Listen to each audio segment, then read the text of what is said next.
Welcome back, everybody, to Fly the Coop. We're so glad to have you here today. And our guest is Grant Lahn. Hey, Cari Ann. Hey, everybody. You know that Siri always says Lahn to me. It's Grant Lahn. And I, for the longest time, said Grant Lahn. He goes, you know, my name is Grant Lahn. I'm like, oh, according to Siri, it is not. Siri doesn't know a whole lot. And I've been used to being called Lahn my entire life. I know. So we're good. Well, it has kind of that look to it. Lahn. Yep. Lahn. Yep. But it's Lahn, everybody. And Grant has been on the team. How long has it been now? Since 2020, I want to say. It's been 2020, I think. Yeah. So right before the COVID hit. Literally. I mean, I call it the COVID. Yep. I think January 1st, you and I had a nice conversation. Yeah. Like a 1-month trial basis. Mm-hmm. And it's worked ever since, honestly. You know, we're still cooking 4 years later, or at least this will be the fourth year. Yeah, it'll be the fourth year. It's crazy how fast time goes by. It really is. It doesn't seem like it's real, honestly. And I was actually talking to my mom about this yesterday, just because it's her birthday today. So happy birthday, Mom. Oh, we have to sing. Happy birthday to you. Happy birthday to you. Happy birthday, dear Melissa. Happy birthday to you and many more. So we were just talking about how fast time flies because she's been at the same career now for 27 years. So she, like before she even had any kids, she's been at the same St. Cloud Hospital. Okay, and that never happens. Well, that's what I was telling her. I'm like, the number of people that I know that have had the same career for 20 some plus years is very little, right? Yeah. Or even in like, nobody wants to do that, or everybody's looking for something different. And she's found happiness in 27 years at the St. Cloud Hospital. So it's been super, super cool to watch that go on. It's so rare to see that. Do you think that's ever going to exist again? If you look at your generation, do you think that's possible anymore? For somebody to be with the same company doing the same thing for 20 plus years? That's a generational thing. I don't think that's going to repeat itself. I don't either. I mean, just with the number of people my age, 26 years old, and my friends who are maybe on their second or third job, like they've, had a nice first job, didn't really like it all that much. Now they're 26, looking for more out of their life. And so they're searching for things, right? Mm-hmm. So I just think that it's pretty cool for somebody to stay in one place for 27 years. Yeah, I agree. And I would agree. I don't think it's going to be that way forever. Well, that is a perfect segue to why we do this program and the Fly the Coop philosophy, right? Right. When we look at, I'm your mother's age, so let's say 50 plus, that whole population of people out there and their life experience versus 20 to 40. Right. So you're 26. Grant just had a birthday. The opportunities, in a really cool way, the opportunities are entirely different, global, dynamic, and ever-changing. Right. In a way they never have been before. Agreed. Well, and I've been reading a lot, and just with everything going on in the world, there's a lot of opportunity, I think, if you look at it in the right frame of mind. Everybody's trying to scare you and saying that the real estate market's going to crash or we're in a huge recession and things like that. But if you look at anything that's actually going on, people who have money are willing to spend it on things that are valuable. Absolutely. I went to a Powerhouse conference the other week or a month ago or so, and they were talking about it and how the mentality of a luxury buyer, or just somebody in that state, and how their mind frame has changed. What their mindset is. Yeah, like they're not looking for the uber giant mansion anymore. They're they're looking for quality, valuable things, and they're willing to pay for it. And I think you can see that still in the real estate market. Absolutely. I don't know. I just looked yesterday, and a $9 million listing on Lake Minnetonka had gone under contract. So I mean, it just goes to show that stuff is still selling. Yeah. Well, first going to that jewel. I always say a jewel, not a giant. Yep. And I think that's ringing true more and more now as we see the shift in the dynamic of the age groups of purchase. So the young people are very experiential. You're very experiential. Yep. You love to experience life, and you're not wanting to take care of a lot of square footage, but you do want to be a homeowner. You want to be a homeowner. You want to have a home. You want that equity opportunity. And then you've got the baby boomers who have lived a life and raised family with children, many times more than 2, 3, or 4. And now they have these bigger homes that need to be retrofitted for the younger population in a way that meets the needs. So we're in a unique time. Speaking to the luxury market, I think with the East and West Coast shifting like they are, we're seeing a relocation movement into the Midwest that we've never seen before. I would agree with that. Well, Yeah. Even the people that are my age that have moved away from Minnesota to go to college or something like that, they always come back to Minnesota. Yeah, we're kind of rooted that way. You know, I mean, and I think it's a family thing. It is. I mean, we've got a really good culture here. There's a lot to do, good school systems. Yeah. I mean, Minnesota is an attractive place to be, I think, especially the Absolutely. Twin Cities market. You know, people really want to come is. back. You know, I mean, we've got a lot to offer, I think, Yeah. that most people don't know about, right? I agree. And we talk about it over and over again on these interviews. First of all, Minnesota is very family rich and generationally rich. It's very rooted. Families tend to stay together in the Midwest, and they make, jet off, but they often, not always, come back. Separately, I think that when you're looking at metropolitan areas, where I think people don't realize because they look at us as this cold place, Right. We have the seasonal component, and the organic, natural piece of our city is phenomenal. And it's a very well-designed city. We were just talking about Texas. It's a big, big state. And regardless of what city you're in, there is a lot of drive time. You can get to pretty much anywhere you want in the core of the city in 15 minutes. It's ridiculous. And coffee shops and restaurants abound, and good ones. And the entertainment scene is unbelievable. Super psyched, and it's just a great thing for young people. It really is. And we get a bad rep, I think, in Minnesota, just because of how much snow and how cold it is. But if you've been here and you've grown up here your whole life, it's just something you're used to and something you enjoy. You find something to do in the winter, like skiing or snowshoeing, like you did at the retreat, and super fun. Just anything, skiing, snowboarding, whatever you can do outside, just to be happy. And so on last Thursday, we were at a little conference for Edina Realty, the Edina 2023, Together 23. And so fun. They had a nice speaker there, Sean Acker, right? Yep. Achor. Yeah. Acker? Yeah, Acker, one of the two. Yeah. I can't remember. The pronunciation. He was phenomenal, by the way. He was. The happiness guy. Yeah. And I would just, I know I'm very guilty of this, and how I attach my happiness to my success, and how we need to change our mind frames around that. Right. And the fact that if you're happy, success follows, right? Right. So it's true. If you attach happiness to success, once you reach that level of success, your mind automatically changes the goalpost, right? Like, I need to get better. And that's just part of being human and like adapting, right? Right. So it was a fascinating conversation, though, because he said really perpetually people are never really happy because of it. Correct. It was fascinating It was. listening to It was. him about that. His book, by the way, is supposed to be amazing. We're going to get it for the team. And it literally is all about happiness and how to change the mindset. And I thought it was fascinating that he says most of our daily, like if you to go back 24 hours and you ask yourself in a month, what did you love about that day? You're not going to remember. Yep. So what you do is you write down your one or two or top three things that were like just awesome in the past 24 hours, and you put it into a jar. I thought this was great. I'm trying to get the family to do it. And then you pull it out every week or 2 weeks, when everyone's together, and you read it. And 70% of the things that you write down, you don't remember until you read it. I'm like, I remember that. And it brings so much joy.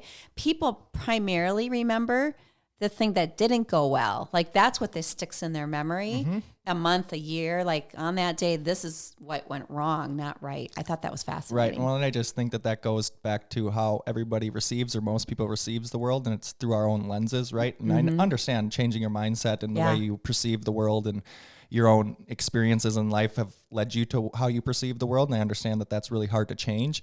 But it's possible. And I remember he even said it's like something like 45 seconds a day just to write down those three things or one thing or whatever it might be that you're grateful for that day. Just that thing makes a huge difference. And then also, my dad has told me this a lot since I've grown up, is just that like a 15 or a 60-minute workout is better than any antidepressant out on the market. And Sean even said that, literally 15 minutes outside on a walk changes your entire mood. And I can relate to that firsthand. I totally agree. Both of us love our workouts. Yep. Yeah. We do not interrupt our workouts. You have to. I mean, she'll call me and I'll be like, hey, I'm working out. I'll call you when I'm done. Talk later. Yep. So text talk to you later. Yep. She understands. So, I mean, it's all a part of the daily rhythm and trying to make sure that you're in the right headspace. Cause I know a lot of people can feel that, right? Like you just know if somebody's in a crappy mood. Oh yeah. You can feel their energy. At least you and I are both like that. You absolutely, the energy walks into the room and it's not the right vibe. You can feel it on your soul. And that is a big piece of the work that we do, by the way. Yep. You know, a big piece of this work, I think both of us agree with this, there's an organic component that isn't common in a lot of people.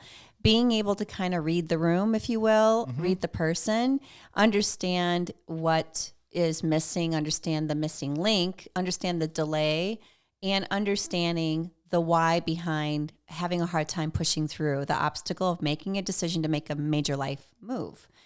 Flying the coop, I keep bringing it up because it resonates through and through, whether it's work or you're truly making a major move in your life. And that can be a move about, starting a new career, changing a career, starting a family, getting married, getting divorced, losing a spouse, upsizing your home, downsizing your home. We do all those things every single day. So in it's been 5 years now you've been licensed, knowing that, what's the thing that you love most about the work that you do and how it resonates daily in your life personally and with other people? For sure. That's easy for me. What I really enjoy most is being able to help people and see how they feel when they do find that right home. I'm supposed to, and I do give everybody all of the information that they need to make the right decision for them, right? But in the end, it always comes down to how they interpret the home and the energy, right? It always comes back to that. It always comes back to energy, everybody. And so you can tell within about 2 seconds when you walk into a door if they like the house or not. And so I just, just ask them questions. Yeah. You know exactly how they feel just by their body language and just everything about them. You could just tell if they're going to write on it, if they're going to think about it, if they just despise it. Absolutely. So I think for me, when you do find that right home for them and you do see like that light bulb of affection, the aha moment. And yeah, exactly. The aha moment, just that love of that space, you did the right thing for them and they feel it. Right. And that's all you want to make sure they're confident. Cause I can tell you, like, if you aren't confident, you're going to feel that and they aren't going to make a decision. So if you aren't confident, you're not going to exude that confidence into them to make the right decision. Right. And I was, earlier this week, I was with a buddy of mine from high school. Oh, fun. And he's in dental school and he's in his 4th year. And he's talking about how when he has to go into clinicals and everything like that, and he's 25, 26 years old, and all these people are that's like, a big commitment. Who are you? You look young. Like, what are you doing? And then he did a script on me and I'm like, dude, it was impressive. Like you didn't stumble. You didn't do anything. You told me exactly what you were going to do. I felt confident because you were confident. So that energy, confidence is a real thing. Key. It's really key. So, I think if you're confident, your clients are going to feel confident. Then they end up making decisions. When they make decisions, you get paid, you feel good, then you can handle the next person. So it's a cycle. Yeah. It takes some time, but I think once you get going, it feels good. And once you get that momentum, it's hard to stop it. Mm-hmm. I think that it's really important for everyone to know that learning, first of all, in this industry, in this business, the experience and the longevity of a career is so much bigger than the awareness of what's happening right now today. It's understanding how to futurecast and having the experience or the resources behind you to be able to educate people, right? So the point here is, and we've talked about this on our team, 80% of our country's realtors, 80% have been in the business. I'm not going to put an age on it. It's all over the board. Have been in the business for 5 years or less. Mm-hmm. Now, you've been part of a team going into your 4th year of that. Yep. And I think we both agree that being surrounded by multiple ideas, experiences, clients, homes, advances the knowledge pool considerably. Quickly. Quickly. The thing that I think is interesting is that in that 5 years for 80%, they've not learned or had the experience of any other market, is where I'm getting to this here. They haven't seen any other market other than this crazy ass market we've been in with these crazy crazy ass interest rates and COVID as part of. So finally, my question to you is, how do you, 50% of our city's renting right now, 50%. So we talk about luxury a lot, but the fact of the matter is luxury is only 3% of the market share.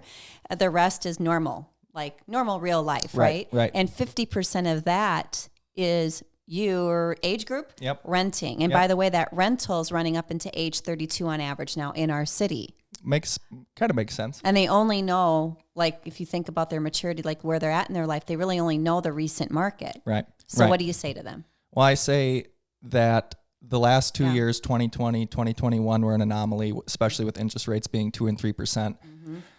You can correct me if I'm wrong, but I'll be honest, I don't think we'll ever see that again. Never again. If we can say 4 or 5%, that is a freaking fantastic rate, right? Yeah. Overall. And I think we're at a good point in the marketplace. I think the last 4 or 5 months, we kind of saw prices maybe come down 5-10%, but they're holding. I mean, I think we're very steady right now. Like, I think it's going to only explode as this year goes on, as we get into spring market, February, March, April, May, it's going to explode. I'm already feeling it now. You're already seeing multiple offers. It's busy. It's busy right now. I mean, 4 referrals in a week, just from past clients and people that I maybe hadn't sold the year prior. They're back in the game. And they were out of it, honey, because they couldn't transact because they were getting blown out in multiple offers.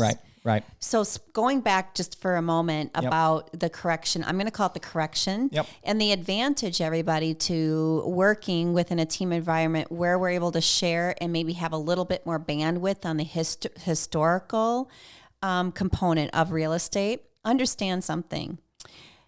First of all, in the last 5 years, our average appreciation has been 10% a year. That's crazy. It's insane. So we're not really depreciating. We're simply correcting because the money was made. Now, granted, the last couple of years, did people maybe elevate their acquisition at a higher price point because they wanted a home? Yep, they did. They spent a little bit more to get into their space, but they have a home. Right. And they're not throwing it at rent, number one.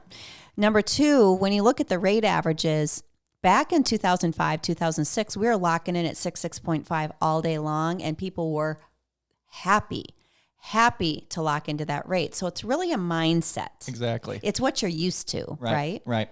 It's an interesting thing to be able to say, really, at the end of the day, the differential here is a non-issue. Getting into a space that you can really love and make your own. That's what we're really talking about right now. Right. Well, I think everybody tries to time a market, right? You know what I mean? And it's just like, I'm going to get in when it's the lowest. It's like, I think we're at our lowest point, to be completely honest with you right now. We are at the bottom, and I really only think it's going to go up here as the years go on. I mean, and even if it's at 4 to 10%, just think about how much money that is, right? 4% on, 400,000, that's, $16,000 going. I mean, that's it's true. It's so like just that money there. So $16,000 over a year on a 4% appreciation, which is kind of low, honestly, or relatively average. 3 to 4% on average is hard to get at the banks right now. Right. So if you can get that in your house for a year, and now you're renting, and your rent is $1,800, that's $21,000, $22,000 a year. So now you just lost $5,000 because you waited an extra year, right? It's or totally you lost true. more than $5,000, right? Oh, for sure. So I just think that there's no perfect market. If you're waiting for interest rates to go down, prices usually go up because people can afford more. Right. And so I think over the last couple months, people had that sticker shock of interest rates, right? And they're like, holy shit. Because that's all they've seen and heard. Right. So it is it's kind of like a tsunami coming in, right? Yep. You got to let the water settle a little bit. Oh, it's cool. It's fine. All right. We can dive back in now. Exactly. That's what it is. Exactly. And I really do feel that. And I think you're going to feel that too. Just everybody right now. I really believe the next 6 months to a year are going to be pretty bananas in 2023 for real estate. I agree with you 100%. Let's talk recession for a minute. You got to understand, everybody, when it comes to the media, they're taking a national and even global perspective.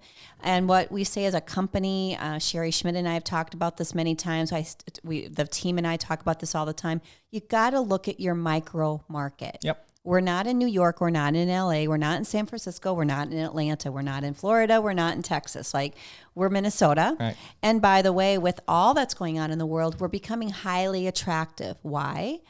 It's a clean, lovely, fresh perspective on life with a lot of green space and a lot of water. Yep. Now, is that increasing our population? And do we have an inventory shortage because of it? Yes. Is that making this a more stable environment for our ownership of real estate? Absolutely. And is the forecast on that have longevity? Absolutely. So if you can get into something you really love, even with a rate differential right now, you're in a win-win situation because you're able to, gain some footing, land in a space that you love, live your life, and you're going to make a little bit money doing so, Right. I think that's so cool. Right. So what's your favorite thing about living in Minnesota? Ooh. He has so many. I'm a big outdoorsman, so I really enjoy just the outdoor factor of Minnesota. I can find anything to do, and no matter what the temperature is, what the vibe is outside, Gotta go. If it, Grant, come back, come back. come do some stuff, come work. But it's like, the spring, summer, fallish, you're out golfing and hunting or fishing for me personally. And then wintertime, I love to ski. Going skiing with my mother here for her birthday. I'm going to take her out to Afton. So fun. I grew up learning how to ski in Montana. So it's just, Montana's probably my favorite place other than Minnesota, just because of what it is. And just the outdoor factor. Beautiful. The outdoor factor is my favorite part of Minnesota. I mean, you can literally do anything. I live in Uptown. So right by 4 lakes that I can walk around and, awesome. take the dogs for a walk or, go rollerblading or just go for a walk, right? Who doesn't love like smelling water? Yeah. You know what I mean? It really puts your mind in a good space and just to connect with nature. And I think a lot of people missed that over the last couple years, sure. and it's really good for you to get outside. It just is, even for 15 minutes, just, you don't need to be doing anything. Just go sit out there. Let the sun hit you in the face. See how that makes you feel. I can tell you it feels good. Yeah. That's awesome. I think you should share with everybody one thing that you're super passionate about, and it's starting to build and have legs for sure, is the commercial and investment perspective of the real estate business from a realtor's lens and as an investor from that lens. So share with everybody your take on that. Yeah. So, I mean, I really like the commercial investment work just because it's numbers. I'm a kind of a numbers guy. I really liked math and science growing up because that stuff made sense to me. It's black and white, right? There's, if you go into a biology textbook or physics or something like that, there's always a way you can interpret it. And if you don't interpret it the exact way your teacher interprets it, you didn't do well, type of a thing. So, Absolutely. So for me, I like that black and white. So that kind of goes right into investment and commercial work, because if the numbers make sense to the investor, they're going to pull the trigger, right? And they're going to make the deal happen. So there's you want to make sure you've got cash flow. You want to make sure you're getting appreciation. I know I've got a few clients that are looking for spaces to show off their work. So they're a design build company, so they want to buy a space to show off that's cool, to show off what they've done. Here's what we can do. Here's what we've done to other clients' houses. They've got they also have a cabinet maker that they work with. So they're trying to get all of that component into one building, and then also have rentals or condos up top. So they have a cash flow component coming in every month. So it's not just an expense. They were like, well, what if we do condos? And I'm like, okay, what if you do condos and you sell it out for $2 million? Then what? That's all you're going to have, right? Yeah. So I told them, I said, what if you, instead of doing condos, why don't you just have rentals every month? So it's you've got that coming in, right? That constant cash flow. Exactly. So then you're paying off the mortgage of your commercial space. So then you're not actually having an actual cost. And that's what they didn't want. Because this would be their first overhead cost. And that's not what they want. Exactly. So just little things like that to try to offset it. So if you're able to put, another tenant in your space, or to put people, in residential units just to offset some things, I think that's very important. Something that I'm looking to get into myself. I know you are. Either doing apartment complexes or a few duplexes here and there just to offset any of my spending, or just to, put it away, and just the traveling he wants to do. Exactly. And I just think that's important for people, just to have a safety net, or just to have some money coming in every month. If you can afford to do it, right? And I understand not everybody can do something like that, but if that's something that's interesting to you, we're always here just to bounce ideas off of, right? What I'm loving, first of all, we as a team have a unique way of seeking out opportunities. Like we hear what a client wants and we kind of weed through to find the right property for them. The reason I talk about that is because in the investment world, especially here, duplexes, triplexes, 4 units, they're hard to find. Yep. And I think a lot of people then like, oh, well, that's not going to work for me or I can't afford it. With the faction, like such a large population of young people, owner occupy, which is, I'm sure you have something to say here about this. Owner occupy investing is an option, and we can absolutely help you find those opportunities. Yep. And so going on to that owner occupy, you can do an FHA loan for 3.5% down, live in it for a year, and then rent it out. So let's say you buy a duplex, right? And it's an owner occupy. So you rent out one of the units, you live in that other unit, you live in it for a year, you go and buy something different because you can on that same FHA loan for 3.5%, put somebody else into that unit that you were living in your first duplex that you bought. So now that's fully rented, getting paid for from both of the renters, and you probably have some extra cash flow or some, extra equity from those rents that you can then put into a savings account or go buy your next property. Correct. And another thing that I really like about rental properties, if you can put, if let's say there's a lease already in place, you can use that income every month to qualify for a loan. Yeah. So like, let's say you act like maybe you personally or financially can't afford your house plus another investment property. Right. If you can prove that through rents, that you can afford this, or that knocks it down, you're able to qualify for stuff. So you can use the projected rents or the rents that are in place already to help qualify for certain loans. I just really think that it's an important message to get out because Grant is really vested into that whole kind of ecosystem right now and is exploring those opportunities for people. So we're doing a lot of networking or going to begin some more networking right now and really targeting that audience because that's a really great opportunity for a young person. I've got Carter sitting across from me and I'm trying to convince him because he really wants to, he's living with mom and dad still and in college.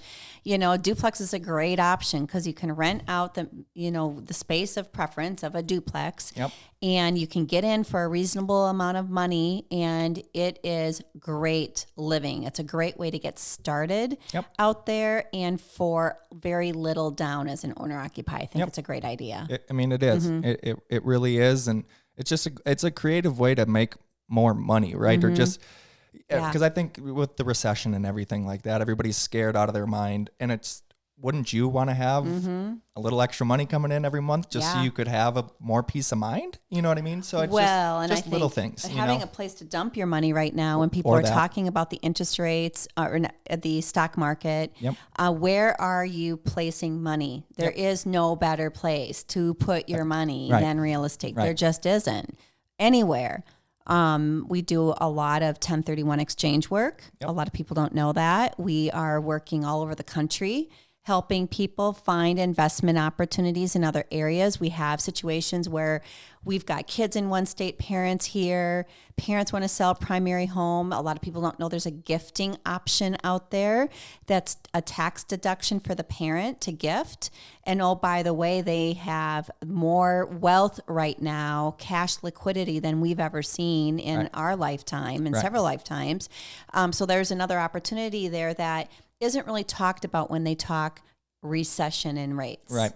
It's an interesting thing. Yeah, I would go back to just no better place to put your money than in real estate. Yeah. I mean, even at a normal market, you might get a 7 or 8% return. Let's say you get a 10% return on your home. Right. And then you're cash flowing every month. Yeah. That to me seems like a no-brainer, right? And then your appreciation so you buy a $500,000 duplex, you hang on to it for 20 years. Who the hell knows how much that money that's going to be worth, right? Could be worth $1 million, could be worth 1.5, could be worth 2. You don't really know. Yeah. So I mean, you don't. Just I don't know. I get excited about this stuff. Have a little bit extra spending money or saving money, and just to and generational wealth, right? And I think that is a huge thing for people. Agreed. You know, my parents were not super uber wealthy growing up or anything like that, and to watch 3 kids through school, and to watch what they've done to build up their businesses and everything that they've done has been insane to watch. And that's why I feel like I have the work ethic that I do, and just the hunger that I have to maintain a certain lifestyle. Right. And it's no fault to my own. I didn't ask for anything like this. It was just a matter of being born. Right. And I'm very lucky. I'm very grateful for it. And it's something that really keeps me motivated on a day in, day out basis. That's so cool. So as you move out of last year, which was a really wackadoodle year, and a lot of people say, oh, it was such a dynamic and crazy and a successful year for so many people. There were so many families, so many stories that didn't transact because the multiple offers were real last year. They were. And a lot of work. It was a hard market for most people. I mean, I didn't have the best year of my entire career, and that's okay, right? But sometimes you have to take a step backwards to get 2 steps forward. Correct. Another thing that really helps me mentally is that success isn't linear. You're going to have the peaks and valleys, but as long as your overall trajectory is positive, then you're fine, right? You have to have that trend line, and it keeps you going. Right? Yeah. So for 2023, as we are helping our clients start transacting already, spring market's already started here. For sure. It's here right now. I think that transacting and decision making is going to be a lot easier this year, because I feel like even though there's things happening out there in the world, I'm not just, saying there's not at all. I think we've gotten through this bizarro market where people are like, what is going on? And things are kind of steady as she goes. Things are smoothing out. And having more opportunity and stability allows for a calmer ability, a level of clarity, if you will, on making a decision. The confidence factor again, right? Huge. So I think transacting wise, we're going to see a whole lot more transacting this year. I do too. And like you said, you can already feel it if you've got clients or you're just in the market, you can see it already, with multiple offers but they're not they're not insane. They're not insane. There's a shift for sure. Right. I would say it's similar to the market that I got into in 2018, 2019. Yes, homes are selling relatively quickly. Maybe it would stay on for a week. The good ones would last a day, because that's still the market, but you're not having to go $250K above an asking price or $50K. That was ridiculous. I remember I was showing like a $1.1 million home, $1.1 million, right? 1.1 million. Yeah. We put in an offer for like 1.2, and the agent called me back. He's like, "Can you go up another 100?" And I'm like, "What do you mean?" He's like, "Well, that's what the best offer is." 1.3, 1.1. That was a real thing, and that's a really tricky price point in our city. Right, and I'm like, they were getting that $250,000 over asking, which is crazy. Ridiculous. We're not going to see that now. Not at any price point. The luxury market, we don't have a lot. Like if you compare. Right. Minnesota as a state, we're on average. Understand there's a whole lot of luxury build happening that doesn't register anywhere. That's not being put up anywhere. The challenge, obviously, with material and supply issues is it is for that type of product for sure 12 to 18 months minimum. 18, I would say, is closer. The existing housing component, we're averaging 50 to 55 units at any given time. I call it the churn. It's not a lot. No. It's not a lot of inventory at all. Very minimal. And, when we're looking at something that's such a small percentile buyer, but I feel like that's starting to shift and we're seeing more consumption of that real estate with more money coming in. Agreed. Well, and I just, to your point of low inventory, that's basic supply and demand is going to tell you that prices are going to stay firm or go up. There's just such a lack of inventory right now. Oh, somebody told me a really good statistic. So for every listing in Minnesota right now, there's 4 buyers out there for that one listing. There's a 4 to 1 buyer to listing ratio right now. I believe that. So what does that mean for everybody?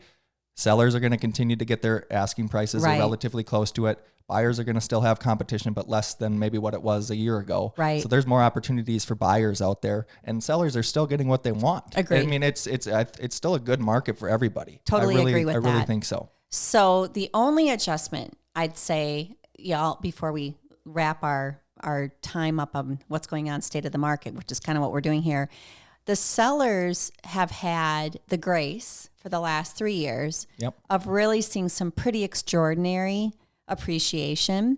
So getting real about what's valuable, like you're still making great money on your home, but there has to be some realistic expectation on what that list price looks like. I think that's the only caveat to the shift right now that balance is coming back regarding what is the expectation and understanding value.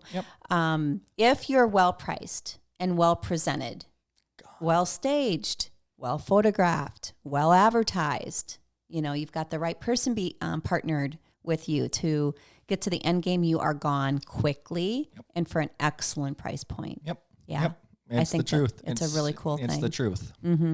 We love Minnesota. Yes, we do. We love the Twin Cities. Yes, we do. I love having you on the team, Grant. I love being a part of the team. Thank you, Cari Ann. Yeah, and I'm so excited that you were able to come back on the show and just share what's going to be an extraordinary year.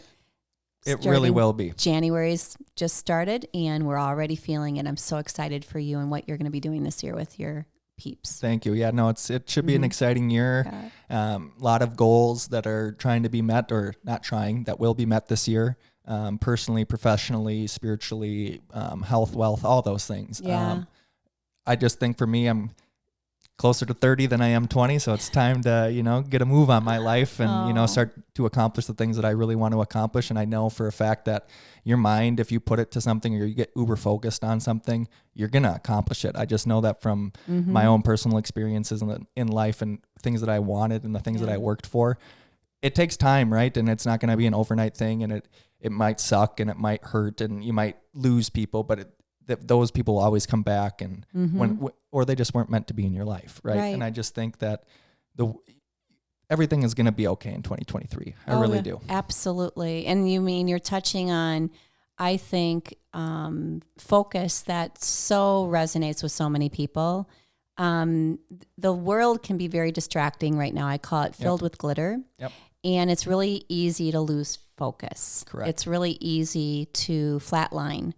And there is no better story, in my opinion, than Grant in persevering, finding focus, being willing to be coached, being willing to grow.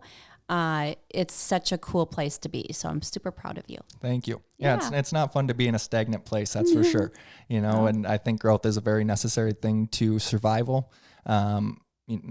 Not just, you know, survival, but just in happiness and just being a human, right? And if you're stuck in a bad situation or you're stuck in a numb situation, whatever it might be, you just need sometimes a kick in the pants or just to switch a perspective, right? And you might be able you might be able to find that happiness that might be eluding you or whatever it might be, right? You know, I just think that I agree.